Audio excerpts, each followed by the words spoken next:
Hey guys, it's Caleb.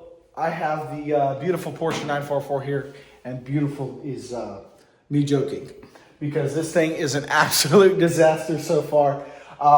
In this video, we're going to be doing a quick little siphon on the car. So coming over to the fuel door, we're going to go ahead and siphon the fuel out of it so that we can work on getting some fresh fuel in and hopefully getting this thing to turn over with some nice new fuel. But I'm just gonna go through and show you me siphoning it out with a siphon kit I got off of Amazon for about 25 bucks. So let's hop right in.